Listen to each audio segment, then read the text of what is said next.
আসসালামু আলাইকুম রহমতুল্লাহ। ওয়ালাইকুম আসসালাম। ভাই কি খবর? কি আপনাদের প্রায় লোকে দেখতেছি লাইভে আছেন।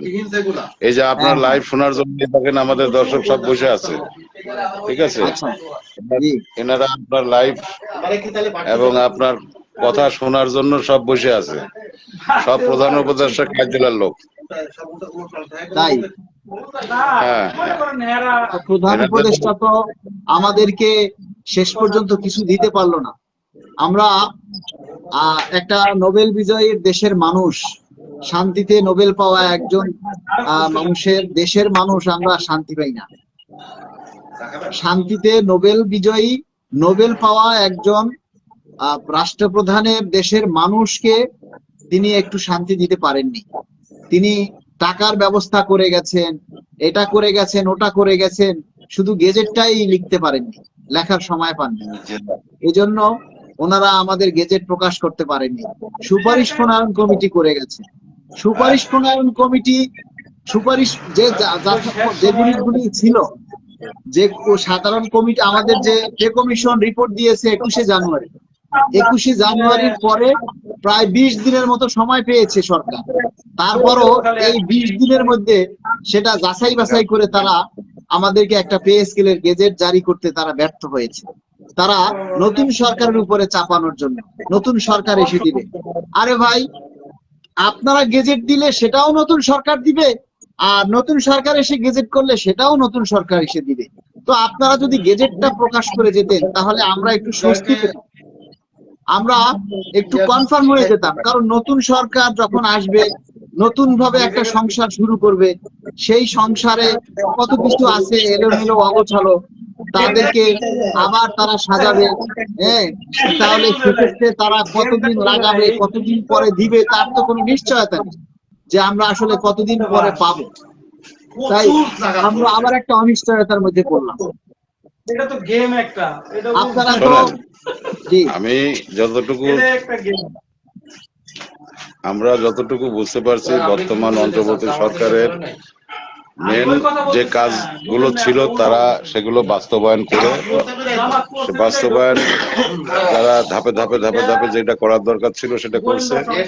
এবং সরকারি কর্মকর্তা কর্মচারীর যে তাদের বিষয় যে মানে মন্তব্য, সেই মন্তব্যটা মনে করেন যে আমাদের সবই আমাদের আমলা কিংবা কর্মচারী দুর্নীতিগ্রস্ত, কিন্তু তা তো না। মুসলিম হয়তো কিছু হাতে গোনা তারা দুর্নীতিগ্রস্ত। তো সেগুলো সংস্কার করার দেশের যারা পুরুষ, যারা যারা কাজ করে রাষ্ট্রীয়, তারা মনে করেন যে সেটা ব্যবস্থা নিতে পারতো আইনগতভাবে, ভালোভাবে। এইভাবে সরকারি কর্মকর্তা কর্মচারীদেরকে, আমলাদেরকে যে সুযোগ সুবিধা দেওয়ার পরে তাদের ন্যায্য প্রমোশন তাদের সেটা দেওয়া হয়েছে, সেটাকে দেখাই দিয়েছে না কর্মকর্তা কর্মচারীদেরকে কিছুটা হলো করছে, কিন্তু কর্মচারী এখানে বঞ্চিত। তাই মনে করেন যে আমরা অন্তর্বর্তী সরকারের প্রতি এই কর্মকর্তা কর্মচারীরা খুবই ক্ষোভ। কারণ এই জন্যই যে তাদের এই পে কমিশন যদি গঠন না করে যদি এমনি বলতো যে না এখন সময় আমাদের নাই, তাইলে হয়তো স্বাভাবিকভাবে মেনে নিত। হ্যাঁ, তো লোকে মনে করেন যে আমাদের কর্মকর্তা কর্মচারীরা একটা আশায় জীবনযাপন করতেছিলেন। দামও এত বাড়তো না, দ্রব্যমূল্যের দামও বাড়তো না। পে কমিশনের গঠন হওয়ার পর থেকে দফায় দফায় দ্রব্যমূল্য বৃদ্ধি পেয়েছে।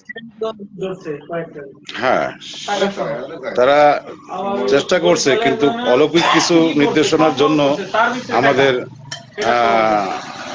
যে ন্যায্য জিনিসটা এটা স্থগিত হয়ে যায়। হ্যাঁ, মাননীয় প্রধান উপদেষ্টা উনি সদিচ্ছা করলে পরে আমাদের এটা প্রজ্ঞাপন জারি করে দিয়ে যেতে পারতেন। তো আমি মনে করি সেটা থেকে যাক, অন্তর্বর্তী সরকার আমরা আগামী নির্বাচনের পরে যে সরকার যে দলই আসুক, আমরা সরকারের একটা পার্ট, যেহেতু গণপ্রজাতন্ত্রী বাংলাদেশ সরকারি কর্মচারী, সকল কর্মচারী কর্মকর্তাদের একযোগে আপনাকে কাজ করতে হবে। সেই অনুপাতে আগামী নির্বাচনের পরে তারপরে মনে করেন যে আপনার হয়তো যে নির্বাচিত সরকার, সে হয়তো দেখা আছে যে আমাদের এই চাওয়া পাওয়াটা হয়তো বিবেচনা নিবে।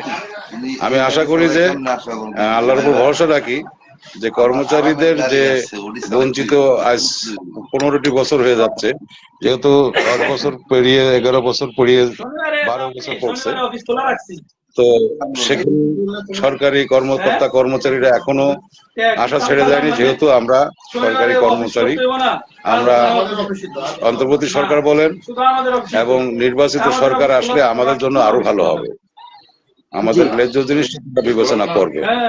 তখন আর কোনো অজুহাত দেখাইতে পারবে না। না, তখন কোনো অজুহাত নাই। তবে একটা জিনিস মাথায় রাখতে হবে, যেহেতু এই সরকার বলে গেছে যে অর্থনৈতিক দিক থেকে তারা সবল, তারা অর্থ রেখে গেছেন, এই অর্থটা কোথায় রেখে গেল এটা কিন্তু প্রধান উপদেষ্টা কিন্তু সে পরিষ্কার করেন নাই এবং আমাদের অর্থ উপদেষ্টা মহোদয় উনিও পরিষ্কার বলেন নাই যে আমরা এই পে কমিশনের জন্য এত টাকা বরাদ্দ রেখে গেলাম, এটাও সে ক্লিয়ার করে নাই।